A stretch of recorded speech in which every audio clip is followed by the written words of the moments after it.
এর বিচার করব। এটা হচ্ছে আমাদের একদম ফার্ম একটা অবস্থান।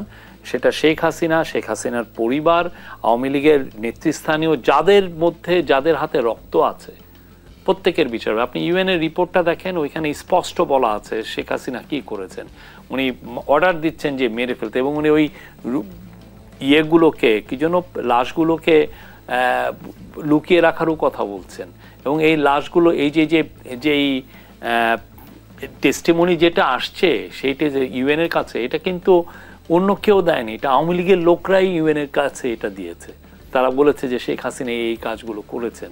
তো এটা তো মানে কি ভয়ঙ্কর একটা বিষয়। কিন্তু এখন দেখেন আওয়ামী লীগের যারা সাপোর্টার, যারা ধরেন আওয়ামী লীগকে সারাদিন ফেনা উঠিয়ে ফেলেন আওয়ামী লীগের গুণকীর্তনে, তাদের মধ্যে তো কোনো ধরনের অনুশোচনা নাই। আপনি 1400 ছেলে মেয়ে, আমি ইউএন এর হিসাব অনুযায়ী আপনি খুন করলেন, আপনার ইয়ে নেই, আপনি 3500 ছেলে মেয়েকে আপনি গুম করেছেন। তারা এক একজন এসে 8-9 বছর পরে এসে কি গল্পগুলো বলছে, কি ভয়ানক অন্ধকারে। আপনি এইগুলো কি বাংলাদেশ কোনোদিন দেখেছে? প্রতিদিন এই গল্পগুলো শুনতে হচ্ছে, প্রতিদিন এটা আসছে। ইন্টারন্যাশনাল মিডিয়া এখানে এসে অবাক হয়ে যায়, এটা কি শুনছি, কি ভয়ানক একটা মানে ডিক্টেটরশিপ ছিল। তো সেই জায়গায় আওয়ামী লীগের আসলে নিজের সোল সার্চ করা উচিত যে আমি কি করেছি, আমি কি। আমরা এখানে আমাদের, আপনি নিজেই তো মারা যাচ্ছেন, আপনি নিজেই সুইসাইড করছেন, আমাকে তো আর আপনারা এটা ইয়ে করেন। বাট যারা খুন, গুম, ম্যাসাকার, করাপশন, এবং যে আপনি করাপশন দেখেন $234 বিলিয়ন তারা বাইরে নিয়ে গেছে। আমরা সত্যিকার অর্থে আমরা ইন্টারন্যাশনাল ফার্মগুলো কত 200 আমরা লিগাল ফার্মের সাথে কথা বলছি। আমরা ইন্টারন্যাশনাল এমন কোনো এজেন্সি নাই যারা এইগুলো নিয়ে কাজ করে ইন্টারন্যাশনাল, তাদের সাথে কথা বলছি যে টাকাটা কিভাবে ফেরত আনা যায়। এটা বাংলাদেশের মানুষের টাকা, আপনার টাকা, আমার টাকা। এরা চুরি করে তাদের মতো করে নিয়ে গেছে। টরন্টোতে বাড়ির পর বাড়ি কিনেছে, লন্ডনে ব্লকের পর ব্লক কিনেছে, ব্যাংক কিনেছে, বাইরের বড় বড় কোম্পানি কিনেছে, হোটেল কিনেছে, কিনে নিজের নামে ওইখানে যে তারা দেখাচ্ছে যে তারা খুব বড় ইন্ডাস্ট্রিয়ালিস্ট, কিন্তু তারা তো আসলে বড় চোর। তো এই জায়গাগুলো আমরা স্পষ্ট যে এই কাজগুলো আমরা করি। জনাব শফিকুল আলম, আপনি বিচার নিশ্চিতের কথা জানাচ্ছেন, কিন্তু গণহত্যায় মূল অভিযুক্ত শেখ হাসিনা সহ আওয়ামী লীগের প্রথম সারির অনেক নেতাই তো দেশ ছেড়ে পালিয়ে গেছে। সেই জায়গা থেকে সম্প্রতি আইন উপদেষ্টা যেমনটি জানিয়েছিলেন যে হাসিনাকে ফিরিয়ে দেওয়ার ক্ষেত্রে ভারতের অবস্থান নেতিবাচক। তাহলে বিচারটা আসলে আমরা কিভাবে নিশ্চিত? না, এটা আমরা তো প্রেশার পাইল আপ করছি। আপনি এটা মানে এটা এমন কিছু নাই। শুনেন, পিনোশে ছিল হলো চিলির ডিক্টেটর, উনি 18 বছর, এবং তার হাত দিয়ে চিলির ইকোনমি ট্রান্সফর্ম হয়ে গেছে। চিলি খুব কপার উৎপন্ন, মাইনিং হয় সেখানে, কপার বাইরে বিক্রি করে চিলির ইকোনমিক, এবং শিকাগো স্কুল অফ ইকোনমিক্স থেকে প্রফেসর উনি ওনাদের ইকোনমি ট্রান্সফর্ম করে দিয়েছেন। চিলির মানুষের জীবনযাত্রায় ব্যাপক চেঞ্জ এনে দিয়েছিলেন। কিন্তু উনি ছিলেন ভয়ানক রকমের একটা খুনি, ভয়ানক। উনি মানুষকে গুম করেছেন, খুন করেছেন, এবং তারপরে যখন উনি 18 বছর ক্ষমতায় থাকার পরে চলে গেলেন, পালিয়ে গেলেন জনবিদ্রোহের সম্মুখে, তা সে কোনো স্পেনে গিয়েছে, ইংল্যান্ডে গিয়েছে। ওরা তো আরো পাওয়ারফুল দেশ ছিল সেই সময়, তাকে কেউ রক্ষা করতে পারেনি। হাসিনাকেও কেউ রক্ষা করতে পারবে না। আমরা এটা বলে দিচ্ছি, বাংলাদেশের মানুষ 18 কোটি মানুষ চায় তাকে বিচারের সম্মুখীন হতে, তাকে এখানে বিচার হবে। ওইটা আমরা এখানে না পারলে তাকে আইসিসিতে নিব, হেগে নিব। আপনি দেখেন দুতার্তে ফিলিপিন্সের যে ইলেকটেড, সে কিন্তু এমন না যে ডিক্টেটর, মানে চুরি করে ভোট চুরি করে জিতে এসছে। সে ইলেকটেড একটা প্রেসিডেন্ট, সে তার ড্রাগ ওয়ার করে 6000 লোককে মারার দায় অভিযুক্ত। তাকে ঠিকই হেগে যেতে হচ্ছে। তা আমরা বলছি হাসিনাকেও সেটা হবে। তার মতো একটা ভয়ঙ্কর রকমের খুনি, চোর, তাকে বিচারের সম্মুখীন হতে হবে। আপনি কত বিলিয়ন ডলার তার লেসপেন্সাররা, তার ক্রোনিগুলো এটা চুরি করে নিয়ে গেছেন। আপনি আজকে দেখেন, আমরা একটা তদন্ত কমিটি করে দেওয়া হয়েছে যে 560টা মসজিদের জন্য, ওই মসজিদকে সামনে রেখে চুরি করেছেন। মানে একটা চুরির তো সীমা আছে মানুষের। মানুষের তো একটা দৃষ্টিকটু একটা জিনিস তো আছে, শেমলেসনেস, শেম বলে তো একটা, লজ্জা বলে তো একটা আছে।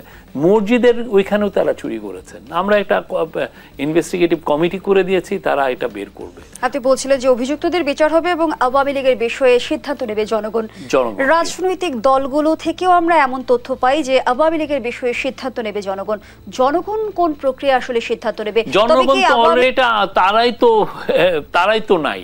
আপনি যে তাকে আহ্বান করবেন যে এই তোমাদের সরকারের অবস্থান কি হবে? আমাদের অবস্থান আমরা জানিয়ে দিয়েছি। আমরা আগে বিচারটা করি, তাদের যারা যারা এইগুলোর সাথে জড়িত তাদেরকে আগে আমরা বিচার করতে, আমাদের প্রায়োরিটি বিচার।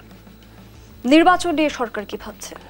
নির্বাচন নিয়ে আমরা দুটো ডেট দিয়েছি, এটা প্রফেসর ইউনূস খুব প্রথম দিকেই জানিয়ে দিয়েছেন। এখানে উনি স্পষ্ট বলেছেন যে যদি কোম রিফর্ম হয় সেক্ষেত্রে আমরা ডিসেম্বরের মধ্যে ইলেকশন আমরা করব, এবং সেই অনুযায়ী আপনি দেখেন ইলেকশন কমিশন এই জন্য যে কাজও করছে, তারা একটা যত ধরনের প্রস্তুতি লাগে সেই কাজটা করছে। আরেকটা হচ্ছে তারপরে যদি পার্টিগুলো বলে যে না আমরা আরও কিছু, এই যেহেতু এটা একটা নির্দলীয় একটা ইন্ডিপেন্ডেন্ট নিউট্রাল গভর্নমেন্ট, তাকে দিয়ে আমরা অনেকগুলো রিফর্মের কাজগুলো করিয়ে নেই যেটা আমাদের জন্য করতে কষ্টসাধ্য হবে, তাহলে সেটা ম্যাক্সিমাম আপনি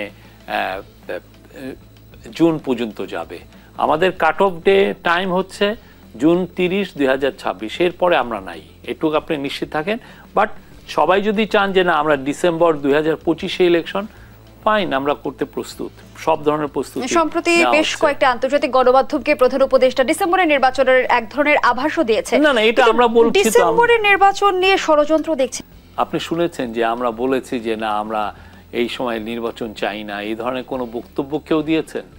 আপনি যখন অভিযোগ করবেন আপনি এভিডেন্সটা আনবেন যে না এই কারণে আমরা এই কথাটা বলছি। তা আমাদের মধ্যে তো কোনো উপদেষ্টা তো এই কথাটা বলেন নাই। আমার মনে হয় যে এটা ওনাদের ভুল বুঝেছেন বা ওনাদেরকে ভুল বোঝানো হয়েছে। আমাদের অবস্থান স্পষ্ট, প্রফেসর ইউনূস বারবার বলছেন এবং ওনার হয়ে আমাদের যারা অ্যাডভাইজার আছেন তারা বলছেন, আমি বলছি, সবাই আমাদের অবস্থান আমরা স্পষ্ট করছি সব সময়। বিএনপি যখন নির্বাচনের জোরালো দাবি জানাচ্ছে তখন ছাত্রদের নতুন দল এনসিপি বলছে যে গণপরিষদ এবং জাতীয় সংসদ নির্বাচন একসঙ্গে করা যেতে পারে। কিভাবে হবে? যে অভিযুক্তদের বিচার হবে এবং আওয়ামী লীগের বিষয়ে সিদ্ধান্ত নেবে জনগণ। রাজনৈতিক দলগুলো থেকেও আমরা এমন তথ্য পাই যে আওয়ামী লীগের বিষয়ে সিদ্ধান্ত নেবে জনগণ। জনগণ কোন প্রক্রিয়া আসলে সিদ্ধান্ত নেবে? জনগণ তো অলরেডি তারাই তো নাই। আপনি যে তাকে আহ্বান করবেন যে এই তোমাদের সরকারের অবস্থান কি হবে? আমাদের অবস্থান আমরা জানিয়ে দিয়েছি। আমরা আগে বিচারটা করি, তাদের যারা যারা এইগুলোর সাথে জড়িত তাদেরকে আগে আমরা বিচার করতে, আমাদের প্রায়োরিটি বিচার। নির্বাচন নিয়ে সরকার কি ভাবছে? নির্বাচন নিয়ে আমরা দুটো ডেট দিয়েছি, এটা প্রফেসর ইউনূস খুব প্রথম দিকেই জানিয়ে দিয়েছেন। এখানে উনি স্পষ্ট বলেছেন যে যদি কোম রিফর্ম হয় সেক্ষেত্রে আমরা ডিসেম্বরের মধ্যে ইলেকশন আমরা করব, এবং সেই অনুযায়ী আপনি দেখেন ইলেকশন কমিশন এই জন্য যে কাজও করছে, তারা একটা যত ধরনের প্রস্তুতি লাগে সেই কাজটা করছে। আরেকটা হচ্ছে তারপরে যদি পার্টিগুলো বলে যে না আমরা আরও কিছু, এই যেহেতু এটা একটা নির্দলীয় একটা ইন্ডিপেন্ডেন্ট নিউট্রাল গভর্নমেন্ট, তাকে দিয়ে আমরা অনেকগুলো রিফর্মের কাজগুলো করিয়ে নেই যেটা আমাদের জন্য করতে কষ্টসাধ্য হবে, তাহলে সেটা ম্যাক্সিমাম আপনি জুন পর্যন্ত যাবে। আমাদের কাট অফ ডে টাইম হচ্ছে জুন 30, 2026, এরপরে আমরা নাই, এটুকু আপনি নিশ্চিত থাকেন। বাট সবাই যদি চান যে না আমরা ডিসেম্বর 2025 ইলেকশন, ফাইন, আমরা করতে প্রস্তুত, সব ধরনের প্রস্তুতি। সম্প্রতি বেশ কয়েকটা আন্তর্জাতিক গণমাধ্যমকে প্রধান উপদেষ্টা ডিসেম্বরের নির্বাচনের এক ধরনের আভাসও দিয়েছে। না এটা আমরা বলছি, ডিসেম্বরের নির্বাচন নিয়ে ষড়যন্ত্র দেখছি। আপনি শুনেছেন যে আমরা বলেছি যে না আমরা এই সময় নির্বাচন চাই না, এই ধরনের কোনো বক্তব্য কেউ দিয়েছেন? আপনি যখন অভিযোগ করবেন আপনি এভিডেন্সটা আনবেন যে না এই কারণে আমরা এই কথাটা বলছি। তা আমাদের মধ্যে তো কোনো উপদেষ্টা তো এই কথাটা বলেন নাই। আমার মনে হয় যে এটা ওনাদের ভুল বুঝেছেন বা ওনাদেরকে ভুল বোঝানো হয়েছে। আমাদের অবস্থান স্পষ্ট, প্রফেসর ইউনূস বারবার বলছেন এবং ওনার হয়ে আমাদের যারা অ্যাডভাইজার আছেন তারা বলছেন, আমি বলছি, সবাই আমাদের অবস্থান আমরা স্পষ্ট করছি সব সময়। বিএনপি যখন নির্বাচনের জোরালো দাবি জানাচ্ছে তখন ছাত্রদের নতুন দল এনসিপি বলছে যে গণপরিষদ এবং জাতীয় সংসদ নির্বাচন একসঙ্গে করা যেতে পারে। কিভাবে হবে?